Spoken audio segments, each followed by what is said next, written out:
بسم الله الرحمن الرحيم.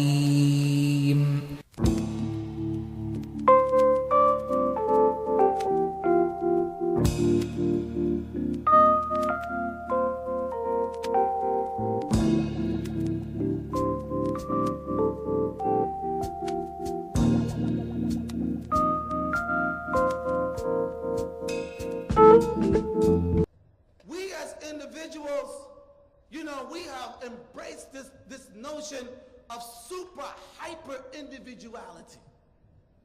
And everybody, we all want the big masjid to be built.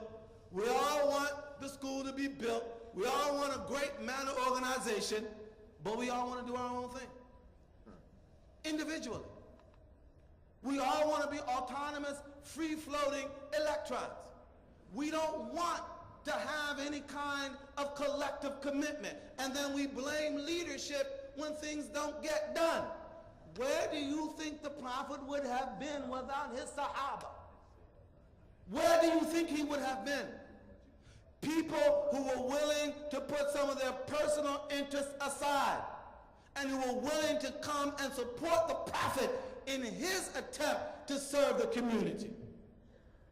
And we have to understand, as individual Muslims, we have that role to play. We cannot continue to just stay in our homes and stay away and don't do anything until somebody hits that grand slam. And then we want to come out and be a part of everything.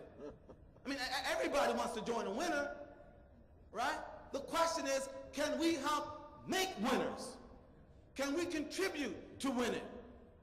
And so leadership has a reorientation to make, and followership has a major reorientation to make. I mean, I remember once, I won't say any names, brother came into the masjid, and the imam, the assistant imam, was at the masjid, and it was about 5 minutes after, Jummah is supposed to start. And the assistant imam was very nervous. Oh my goodness. Because the brother who was supposed to give the khutbah hadn't arrived yet, right? So this other brother walks into the masjid and he says to him, "Oh, mashallah, alhamdulillah that you're here." He said, "Look, the guy is supposed to give the khutbah, he's late. You gotta help me out. Would you please give the khutbah?" You know what the brother told him? He said, "You are the acting imam, right?" "Yes." "Then don't ask me to give the khutbah, tell me to give the khutbah." Right? When Abdullah ibn Ubay, chief of the Munafiqeen, right, he goes to the Prophet and says, "Look, I can't let you move against my allies. These people protected me from all my enemies. I can't let you do this. You got dissension in the ranks of the Muslims." Ubadah ibn Samit, one Sahabi. You just imagine what this meant to the Prophet ﷺ. One Sahabi from the same tribe as Abdullah ibn Ubay. He comes to the Prophet and says, "What? Assalamu alaikum Rasulullah. I heard what Abdullah ibn Ubay said, and I want you to know right now, don't even get it twisted, we are with you. And if you walk and march into that Red Sea, we will follow you." This is the kind of followership that makes winners. All right? Not followership that sits around and is just hypercritical about everything. Nobody can do anything right. That's not the way we build. That's part of that old mentality, all right? We have to try and maximize, accentuate the positive, and we won't get it right altogether. We won't get it right just like that. It will take time, all right? And this is why one of the greatest challenges that we have now is to find some way of soothing our hearts, of cleansing our hearts. Because the fact of the matter is, the greatest tragedy of the last 30 years, in my estimation, in my experience, has been the loss of love. We ain't got no love left. We ain't got no love. You think you tough? You think you can live without love? You don't need any brotherhood? You don't need any sisterhood? Who are you? Prophets complain about being alone. "Oh Allah, don't leave me alone. Don't leave me alone." Somehow we got to get the love back. If we don't address two things in our community, very little else will matter, and very little else will change. And these two things are sex and education. Sex and education.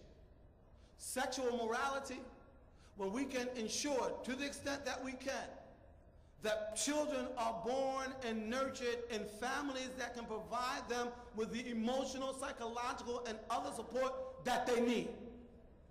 One.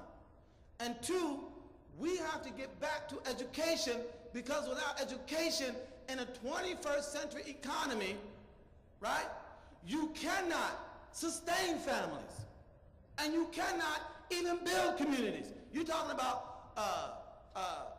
striving in the path of Allah with your money and yourselves, and you ain't got no money. And I'm not talking about, just, bling bling. I'm not talking about that. I'm talking about men being able to function as men, as Allah and His Prophet defined that. Meaning we have to take care of our women and our families. We must do that. And in a 21st century economy, this is not a 19th century economy. In a 19th century economy, all you need to have is a strong back. You could get out there and hump. It's a 21st century economy. And we live in the richest country in the world. The envy of the globe. Everybody's trying to come here for some education. All right? We need to get back to that, especially, and I don't mean exclusively, so don't get on my case. I mean, I'm not saying exclusively, but especially our young men. Especially them. Because they have to be men.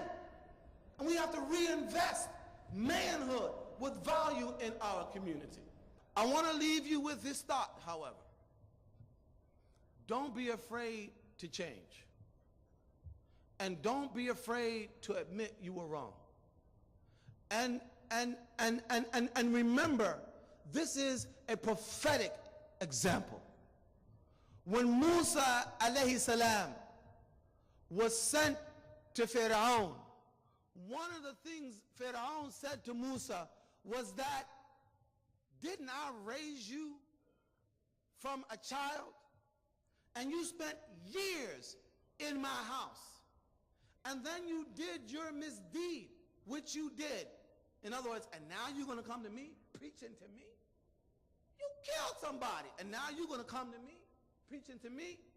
What did Musa say? There was no attempt to deny anything. قال فعلتها إذا وأنا من الضالين. I did it when I was wrong. ففررت منكم لما خفتكم فوهب لي ربي حكما وجعلني من المرسلين. I ran away from you when I was fearful. My Lord then gave me the dominion and made me among the messengers.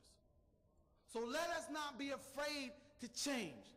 We don't need to get into denial. We don't need to do that. We simply need to recognize what needs to be done, place our trust in Allah, and know that if we are on His side, He is on our side, and we can make that change and inshallah recognize and realize our historical mission in this country in this day. Jazakumullah khair. Assalamu alaikum.